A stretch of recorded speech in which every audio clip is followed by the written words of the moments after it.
Awesome. Welcome, everybody. Emily just dropped a poll in for our program to get us teed off. I'm also going to go ahead and share my screen while everybody gets settled in. Can everybody see that okay? Perfect. Amazing. Well, welcome everybody to our Understanding Scope 1, 2, and 3 programs. We have Colleen and Becca here today, and we're really excited to dive into this topic. Before we get started, I wanted to do a quick little intro about Remake. So if you're new here, Remake is a global nonprofit uniting change makers in the fight for fair pay and climate justice in fashion. Poll is up.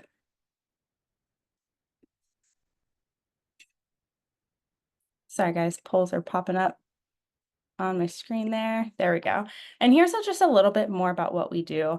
So we this is our ecosystem to drive change, and we do this in 3 major ways. One is empowering the next generation of change makers. So that includes all of our education work, like the call that we're on today. We build radical collaborations through different labor partners and unions, civil societies, and research. And then we also catalyze campaigns. You've probably seen examples like this, like our Pay Up campaign. We work in climate justice and the Adaptation Initiative. And then we also work on SB 62 and most currently the Fabric Act. You can also find more about the work that we're doing currently, our past work, and more about our community on our website. And then we also have our community call coming up on August 5th. Emily is going to drop the link in the chat so you can learn more about it. But on August 5th, we will be learning how we can take an intersectional approach to overproduction and waste, why challenges like our current No New Clothes Challenge is so important, and all about the various sectors tackling the big problem of overproduction in the industry. And you could also stay tuned with more upcoming programs like our community call, community events, learn more about our ambassador program, find stories and more on our website, which Emily is also dropping in the chat.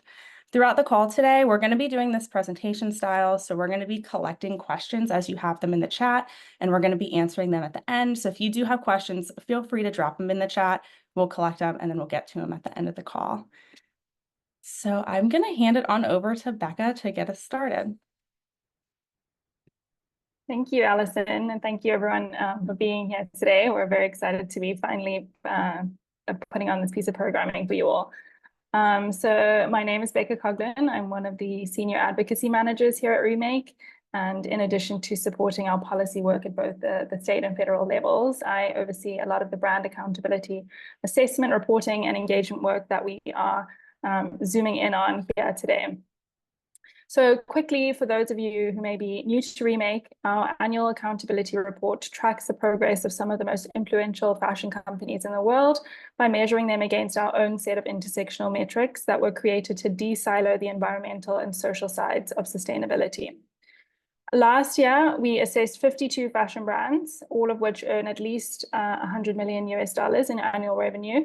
It is these larger companies that both have the greatest impact on people and planet, and that are more well-resourced and therefore better equipped to facilitate systemic change needed to ensure our industry operates within its planetary boundaries.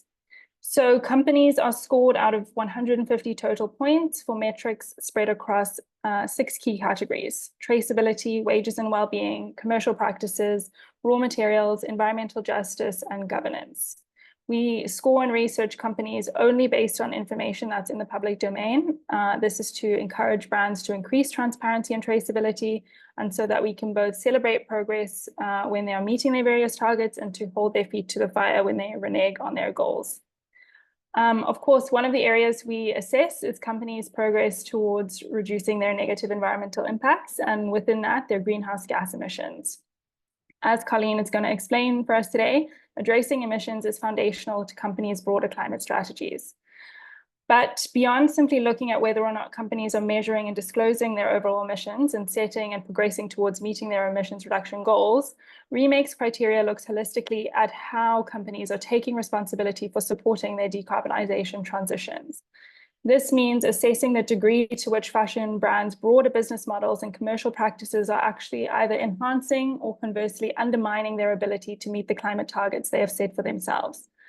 So while the criteria specific to emissions reductions lie within our environmental justice category, we have criteria across other sections of our score sheet and report, such as wages and well-being, commercial practices, and governance, that help us to gain a deeper understanding of how earnest brands actually are when it comes to mitigating their climate impacts and how just and equitable their decarbonization strategies actually are. Next slide, please. So before we delve into the other intersectional metrics, though, I'd like to take a step back and just go through some of the emission stats from our most recent report to sort of help set the stage for what Colleen will be helping us to unpack just now. So in 2023, as you'll see here, of the 52 fashion companies that Remake assessed, 37 companies, or 71%, disclosed their total annual carbon emissions across their entire value chain, including Scope 3. 30 or 58% had set short-term absolute emissions reduction targets in line with the 1.5-degree pathway and had them approved by the Science Based Targets Initiative. Only 4 of these had their long-term absolute net zero targets validated. And actually, of these, only 3 appear to be progressing towards meeting these validated targets. 15 companies, or 29%, had not committed to set any science-based emissions reduction targets. And 10 companies, or 19%, had neither disclosed their emissions to any degree nor set any emissions reduction goals. In fact, Amazon and Kohl's had their commitments removed from the Science Based Targets Initiative in 2023 for not laying them out in a timely manner. And then 15 companies, or 29% of those assessed, demonstrated that they are at least starting to invest in their suppliers or offering financial incentives for their factories to decarbonize. So what does this all mean, and why is it so important to measure all these things? Well, we're going to tell you today.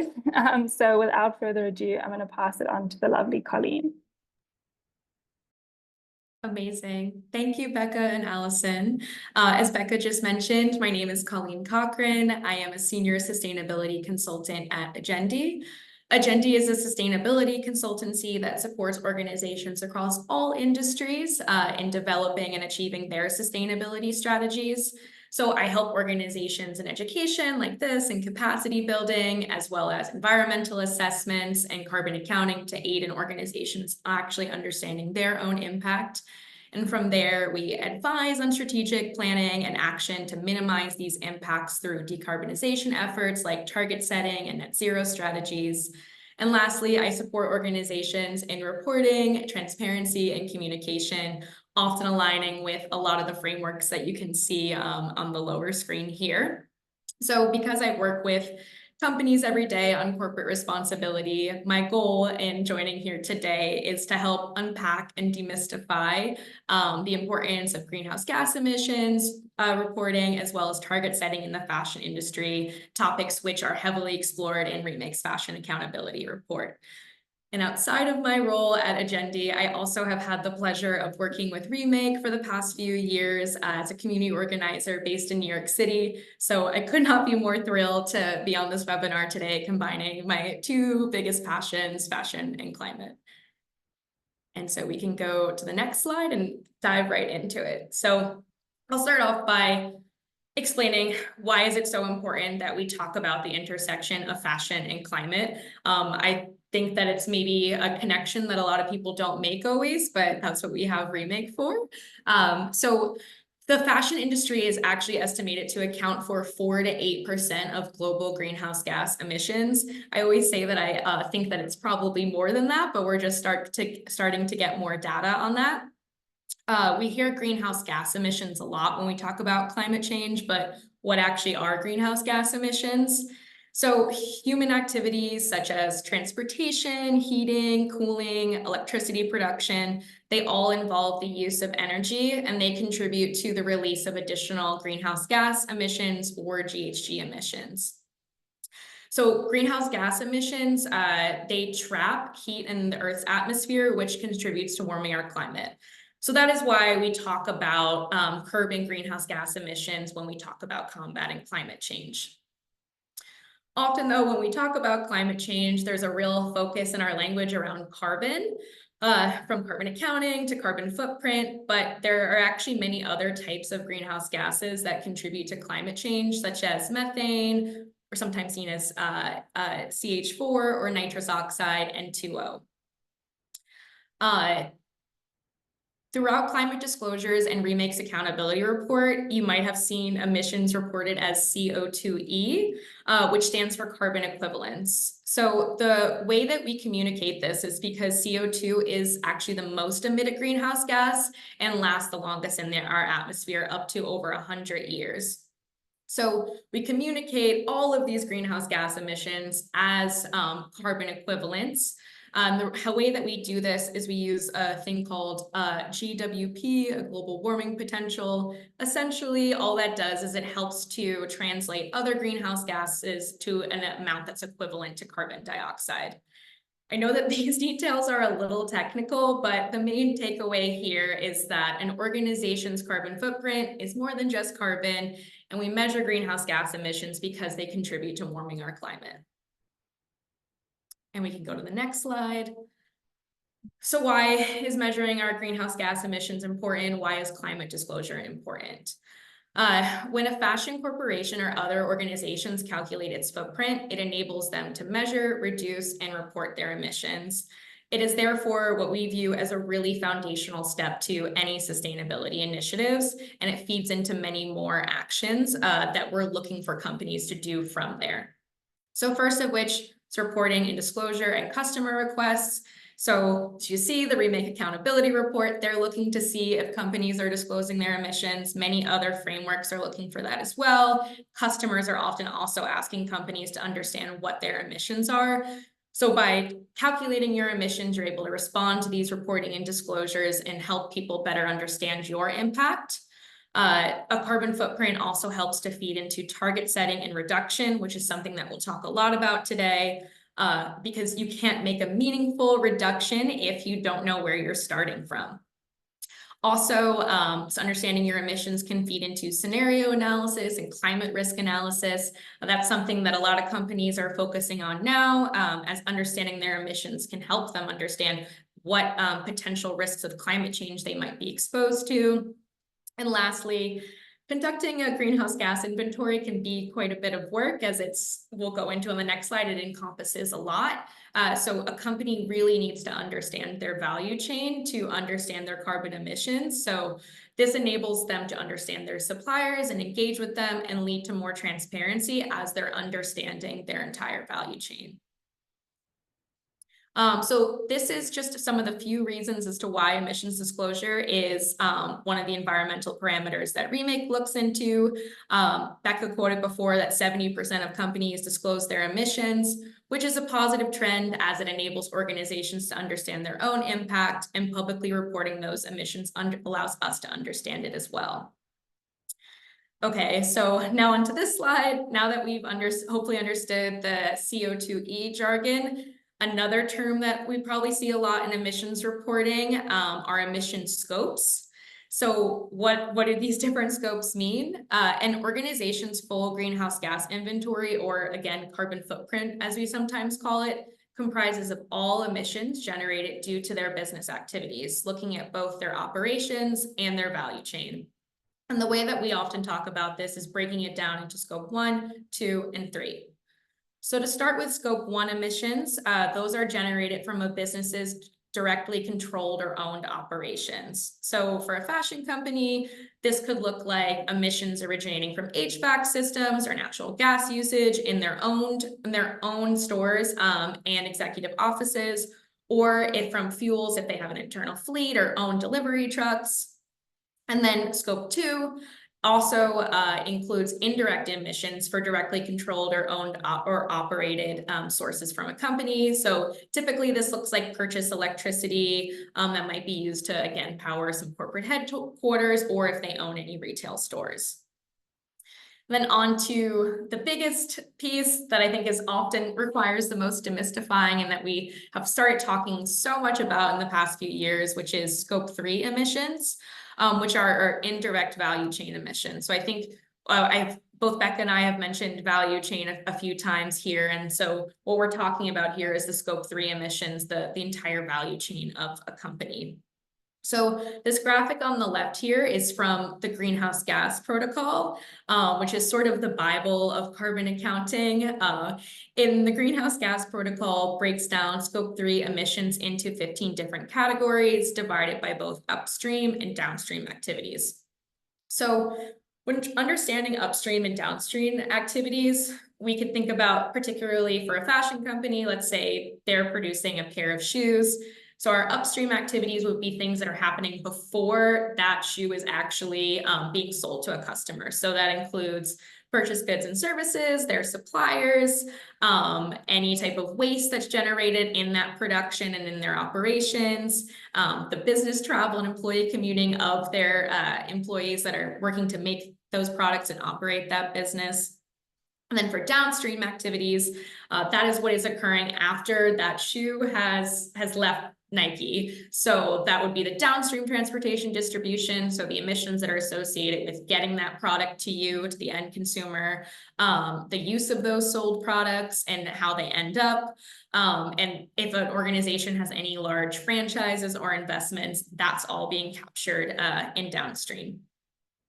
So if we go to the next slide, for fashion specifically, the industry generates emissions across the entire value chain, across scope 1, 2, and 3, with material sources throughout those 3 different scopes. So for fashion, and for a lot of companies as well, scope 1 emissions generally represent a pretty minuscule portion of a fashion brand's overall impact. Up until a few years ago, fashion companies were largely focused on reducing their scope 1 and 2 emissions. We often see this across industries as it constitutes really a low-hanging fruit.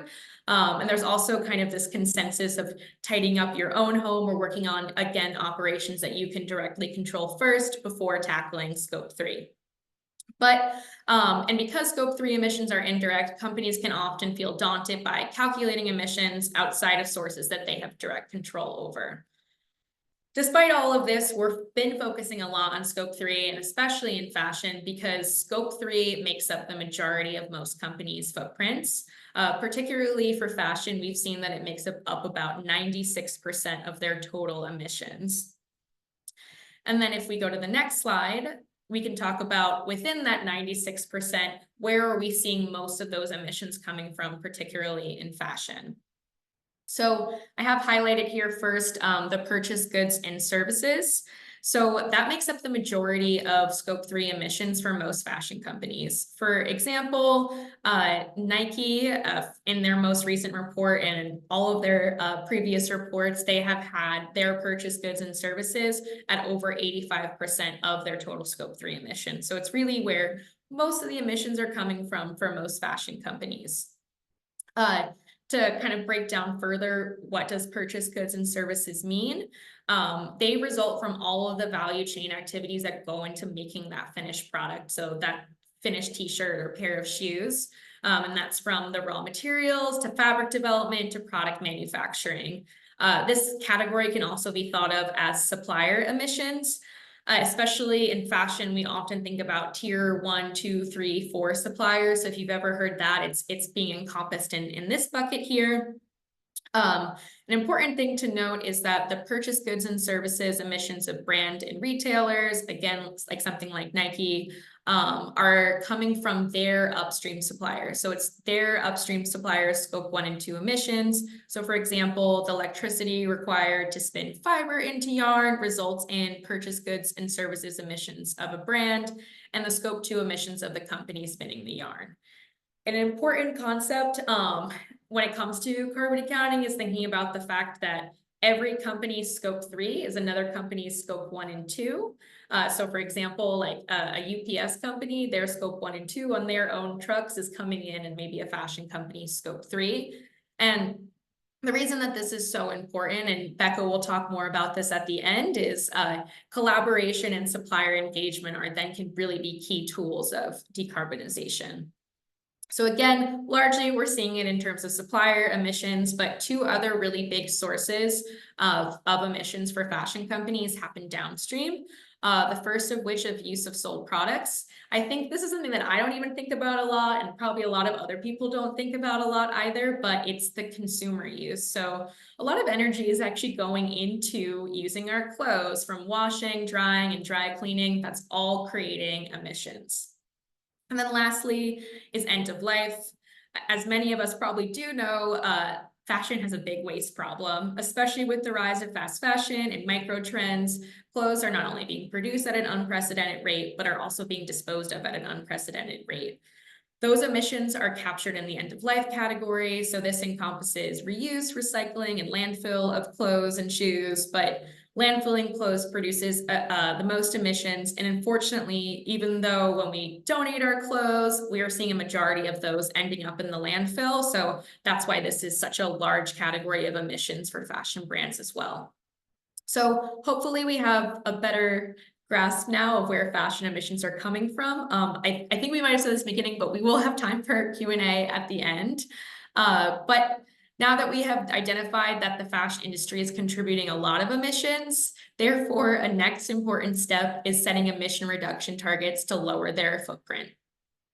So what are emission reduction targets? Again, something that's talked about in Remake's fashion accountability report, but emissions target is a quantitative goal from which to reduce emissions from a company's direct or indirect activities like the ones that we just covered.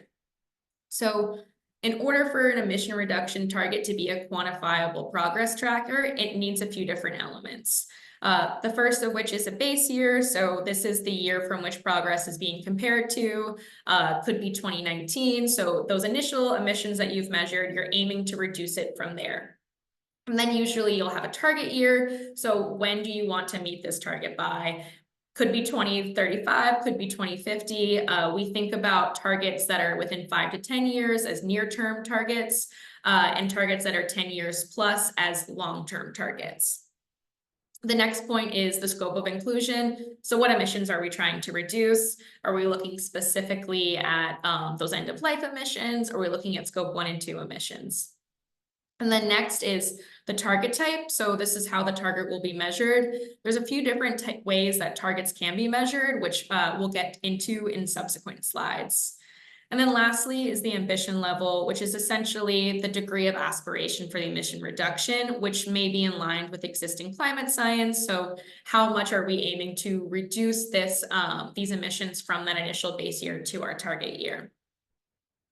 For maybe there's some companies on the call that are thinking about setting a target. There are actually more benefits to setting an emission reduction target besides just the corporate responsibility of reducing climate change. Setting a target really allows a lot of impact to take place, where it allows measurement of efforts in mitigating climate change and reducing impact. Prioritization, it can help prioritize emission reduction initiatives so you can discover where you have the most emission sources. Commitment, it indicates a public commitment to environmental sustainability. Also for us consumers at the end, we can see that a fashion brand has an emission reduction target and know that they're committed to doing better. Also, investor relations, we're seeing more and more targets because investors are requesting for their companies to have these targets. Customers are requesting to have these targets. So that investor and consumer pressure really makes a difference and can improve those relationships. Risk helps to mitigate climate risk. And lastly, innovation. I think a lot of the innovation that we've seen from larger fashion retailer brands recently has come as a result of trying to achieve these targets that they have put forth. We can go to the next slide. So when Becca mentioned some of those metrics earlier in the accountability report, she talked about science-based targets. That's, if you're looking into climate, that might be a term that you've seen a bit, science-based targets, but they actually are different from emission reduction targets. So essentially, science-based targets are run by are basically the industry standard for emission reduction targets. So that's why Remake, for example, is looking for science-based targets, because they are the industry standard. And they are moderated and validated by a group that's called the Science-Based Targets Initiative, often referred to as SBTI. We love our acronyms in the sustainability world, unfortunately. But the SBTI is a partnership between a few different groups focused on climate, like the WRI, the World Resource Institute, the World Wildlife Fund, and CDP. The number of companies setting science-based targets is only growing in momentum, with currently 8,567 companies taking action. This screenshot I have to update all the time because it's climbing every day, so this should be accurate as of 2 days ago. And so we even had 1,500 companies of this 8,567 set targets last year alone. So this number is growing, but it's also increasingly growing in momentum. And when we look at the Remake's accountability report, we saw before that of the 52 companies that Remake evaluated, about 30 companies had set science-based targets.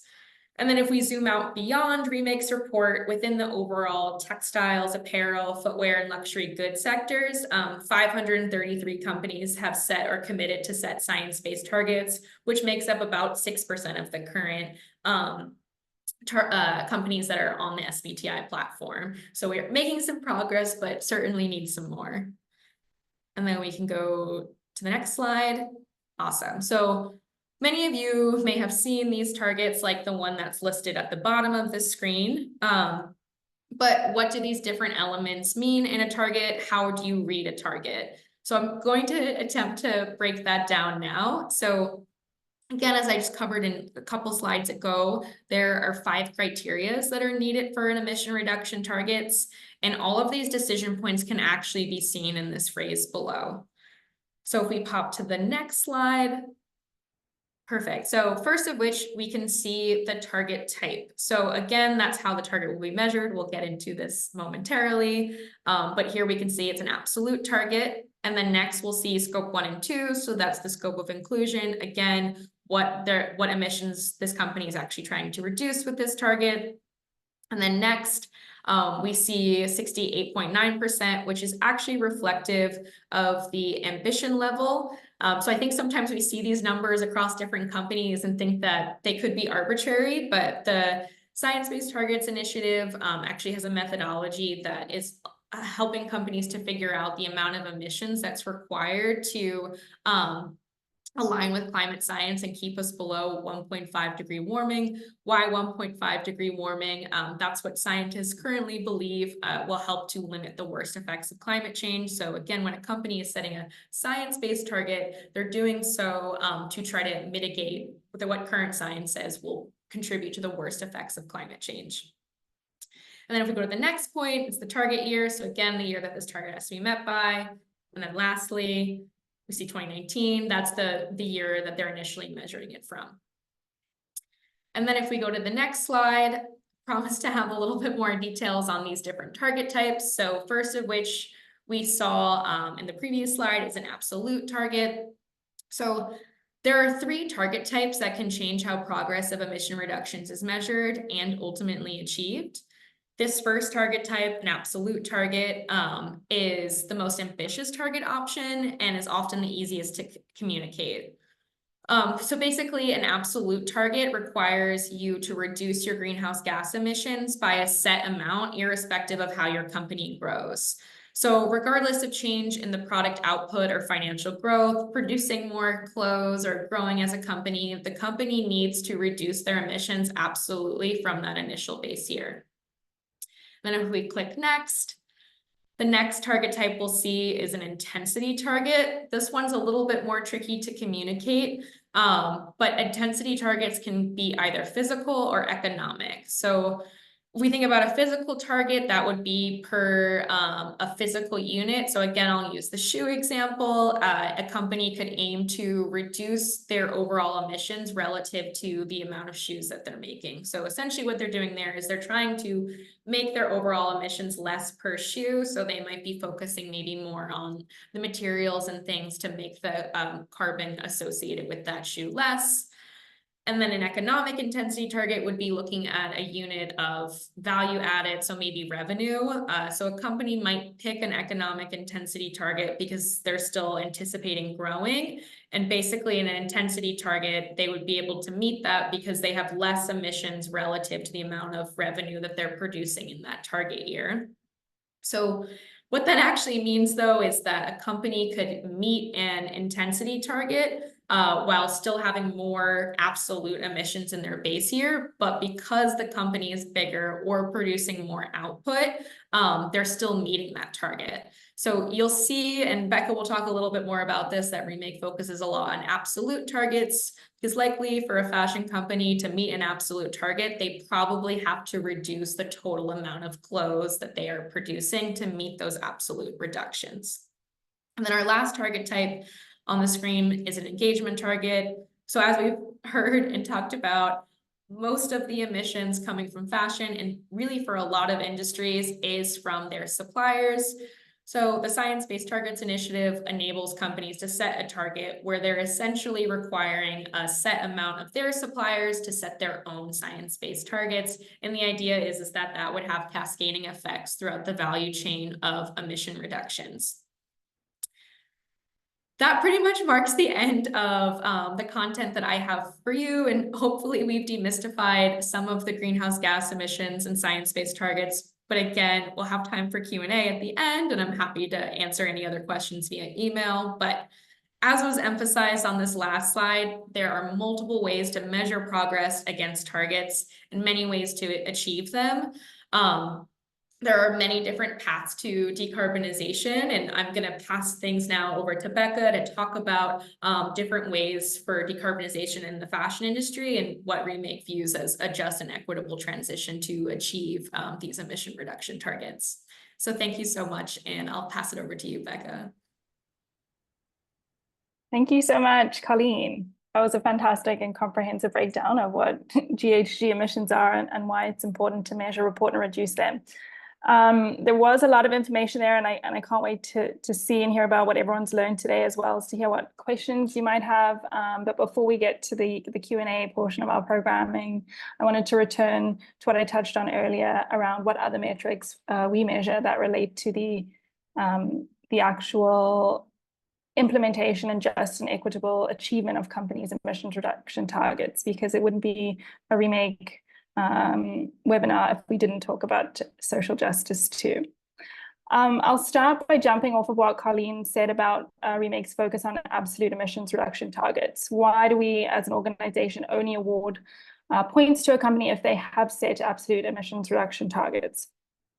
Well, despite the growing number of companies that have set emissions reduction targets over the last few years, fashion's overall emissions continue to rise. The industry is dangerously behind on meeting its climate goals. Why? Because fashion is an industry in which revenue growth is based on production increases and sales growth. No surprises there. But with profits still being prioritized over people and planet, companies are sort of trapped in this delusion that so long as they can decrease the relative or per garment or per revenue environmental impacts of their products, as Colleen outlined, they can continue to pursue infinite output growth and sales increases. But despite a lot of these pie in the sky discussions, companies have not yet found a way to increase product output and revenue while decreasing absolute emissions. And so there's a sort of stubborn refusal to acknowledge and tackle the elephant in the room, which is overproduction. It's estimated that the fashion industry produces around 100 to 150 billion garments per year, I believe. And beyond the disastrous impacts this has from a waste perspective, we know that this level of overproduction is really only possible by cutting corners on labor standards and by paying supply chain workers poverty wages. And so when you're paying well below the true cost of production, it's simply more profitable in the current system to overproduce and trash than to reduce production to reasonable levels. Only 4 of the companies we assessed in 2023 even disclose the number of products they produce every year, and all 4 of them have seen consecutive year-on-year volume increases. Companies are reticent to publish this data because they know that their production and revenue goals stand in direct contradiction to their climate goals. And so all of this to say is that it's not simply a case of setting and achieving emissions reduction goals. business model change, and an evolution of our priorities is needed, not only to ensure that we meet climate targets to be able to operate within our planetary boundaries, but to ensure that we take care of workers and supply chain communities as we get there. Next slide, please. So to go a bit deeper with this, when it comes to understanding fashion's decarbonization goals and strategies, it's not only important for us to learn about measuring emissions and setting reduction targets, it's also important to acknowledge and address the justice and equity issues surrounding the actual process. For example, reducing scope 3 emissions is much more difficult than scope 2 emissions. It's one thing to switch your corporate headquarters from the grid to wind energy, for instance, but it's quite another thing entirely to facilitate a factory group switch or help them upgrade their old energy intensive equipment. And different production countries have different considerations, and the ease of transition varies greatly across regions. You know, many factories are still operating in countries where coal is still the predominant form of energy, and that's a lot more difficult, for example. And so it should definitely be acknowledged, and I'm sure you're getting a sense of this today, that the transition is complex and costly. Fashion for Good and Apparel Impact Institute estimate that just over $1 trillion is needed to decarbonize the fashion industry. But the power and wealth imbalances in the industry are such that it is generally fashion brands themselves, particularly these large fashion brands that we at Remake focus on, that have the capital and clout to resource the transition, not necessarily the supplier facilities themselves, the scope 3 that Colleen has talked about. So to invest in renewable energy or efficiency upgrades, garment manufacturing and processing facilities need financial help from their buyers and or assurances that a fashion company will stick around and reward them for this investment.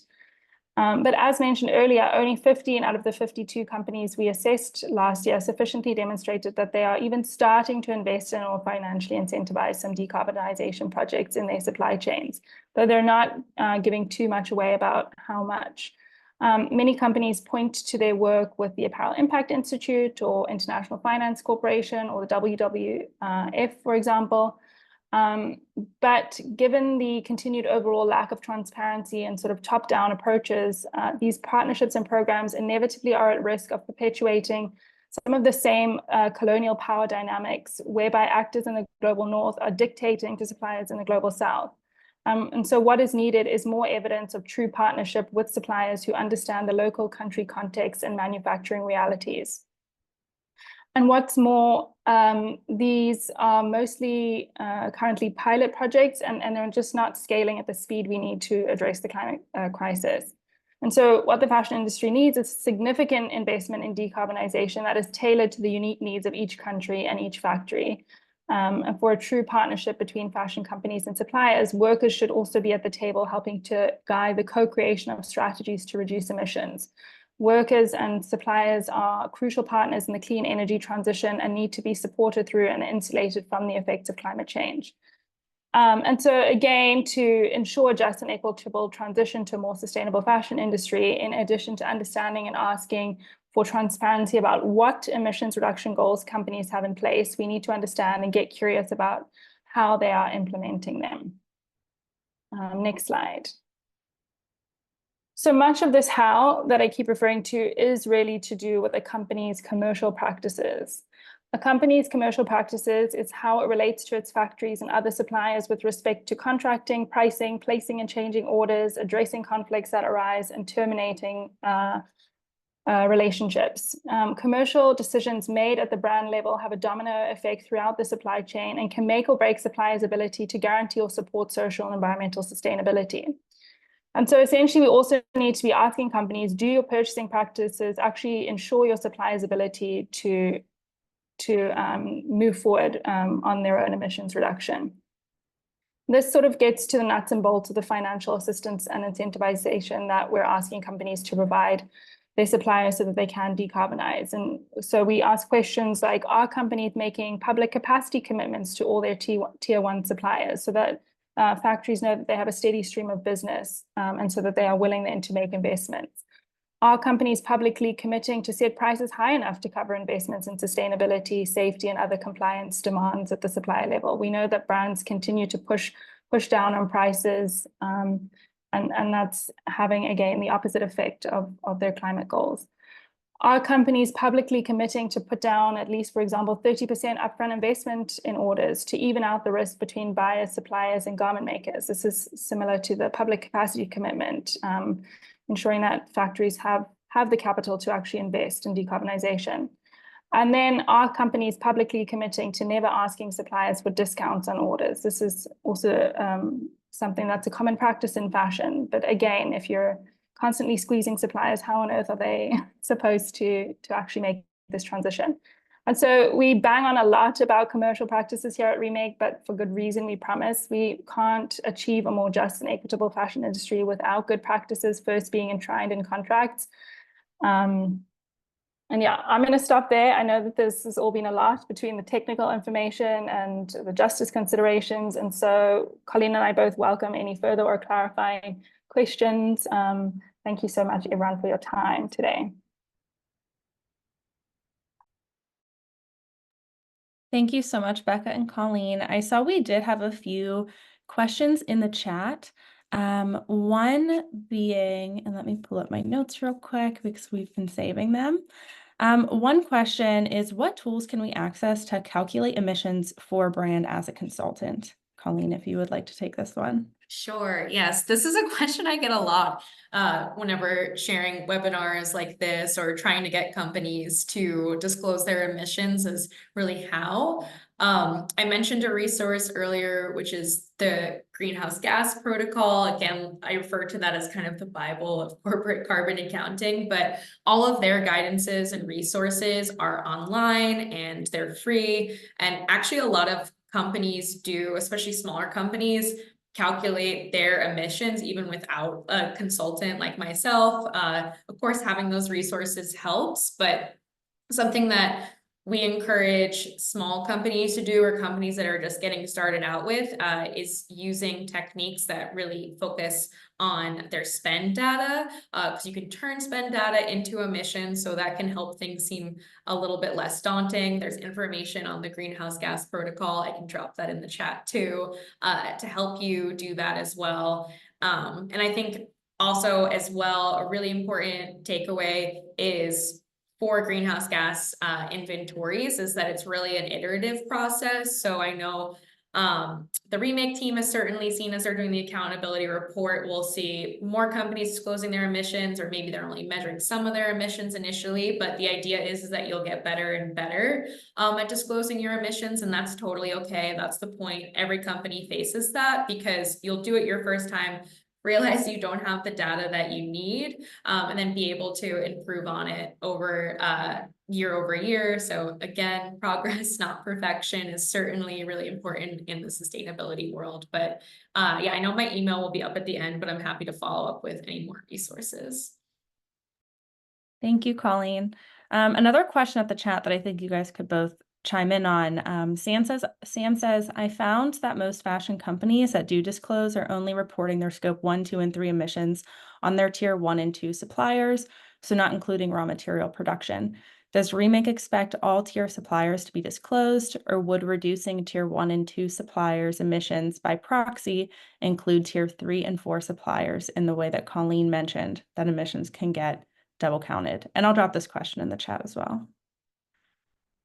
Yeah, I can start. And Colleen can maybe, I don't know, give more context to this. So when we're looking at the emissions disclosures of a company, we're not able to see necessarily what tiers those emissions are coming from. We're just getting the figures, either the full scope 3 figure, or if they do break it down, it's purchase goods and services, as Colleen said. So it's sort of just bundled into that. We don't have the we don't get that in the weeds information. That's sort of, I guess, more on the brand side.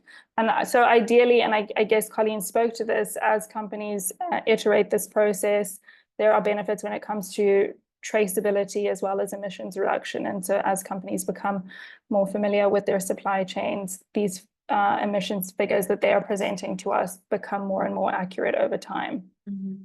Yeah, absolutely. And agreed with that. So probably what you're seeing externally facing is just a total number for their purchased goods and services and not breaking it down by suppliers. Sometimes we'll see it broken down by suppliers.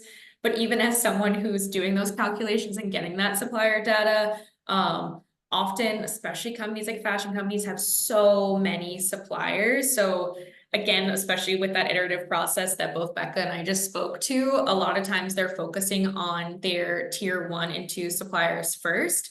And great point, Sammy, of saying, okay, well, like if, if this cascading effect, so theoretically it would include those more, downstream suppliers. An issue though is with granularity is, like I mentioned before, a great place to start is just with spend data. So for example, a company might be figuring out their emissions from their suppliers by saying like, okay, I have spent $100,000 with Microsoft, and then that can get turned into emissions. But if that company, like let's say if Microsoft isn't measuring their emissions, then we're just kind of assuming emissions that are related to that industry, where if Microsoft publicly reports their emissions, we can actually use those emissions to calculate their that fashion brand who's using Microsoft's total purchase goods and services. So again, just to kind of hone in on what Becca said, getting more granularity and having more companies disclose their emissions does allow us to better understand all of these different suppliers. But a lot of where companies are at right now is really just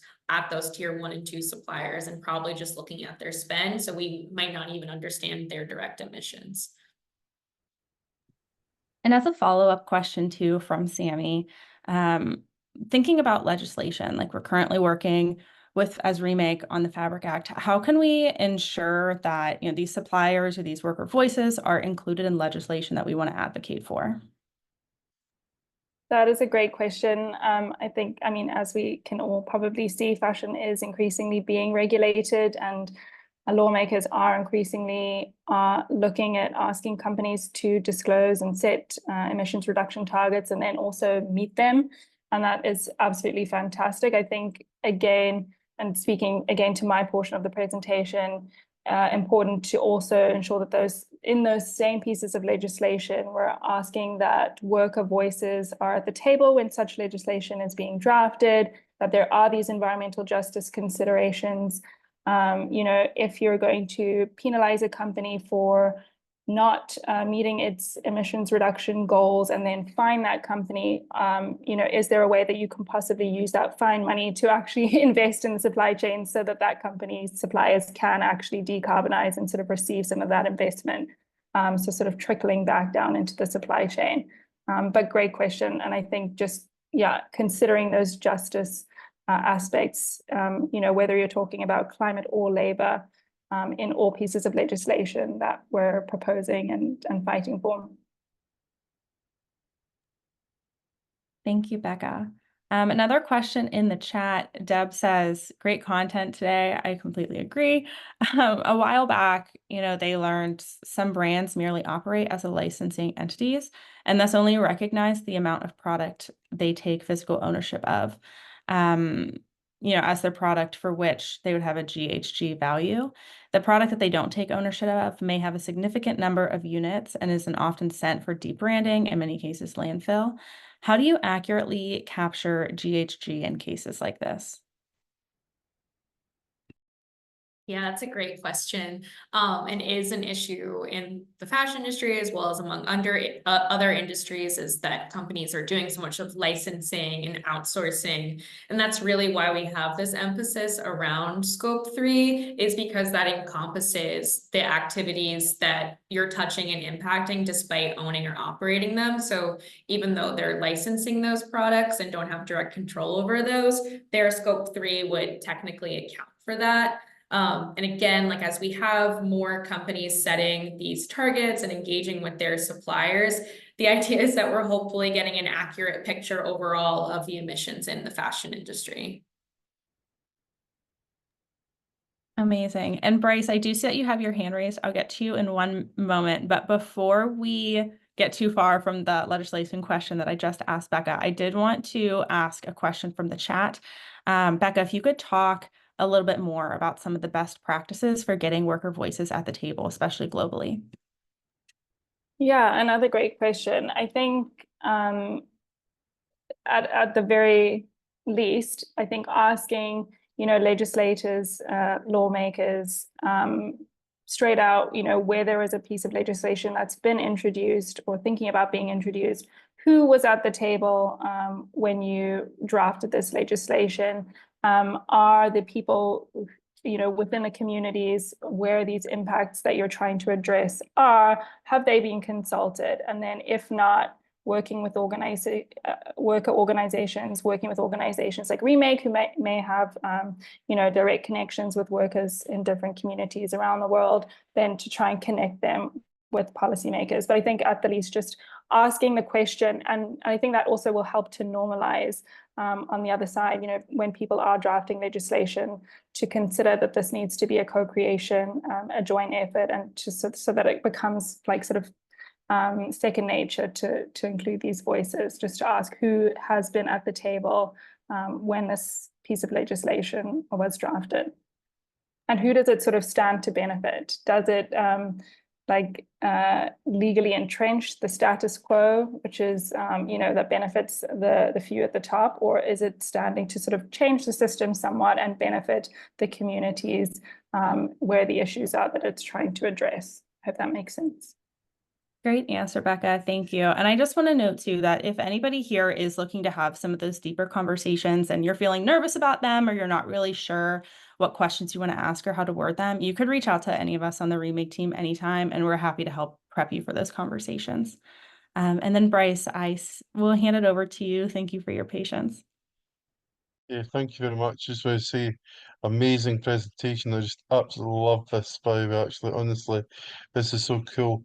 I just wanted to maybe give hopefully a bit of a British context to things, because we've actually had a Supreme Court judgment, which happened, which I'll put a link to the chat there, that basically happened, where basically a group of climate activists took the Surrey County Council and others to the Supreme Court over scope-free emissions, and won a landmark legal case where basically environmental impact assessments will now need to include scope-free emissions as part of their decision-making analysis. And so basically that means there's been some coal mines and some oil fields potentially will be or have or are currently being redecided and actually been declined. But I think this will also impact basically garment factories in the UK, and also any UK-based brands who are looking to manufacture clothing or anything like that here, because basically we, as part of any planning and anything like that for putting like new things like that, would have to put in a quality impact assessment. So just wanted to maybe share that that's been a recent new change in the law, by case law in the UK, where it's been a really good step forward in actually getting companies to be accountable to their scope-free emissions. And I hope that's helpful. Thank you. Thank you so much, Bryce. I know you're in the Ambassador Slack as well, so that may be a great article to drop in there for the community.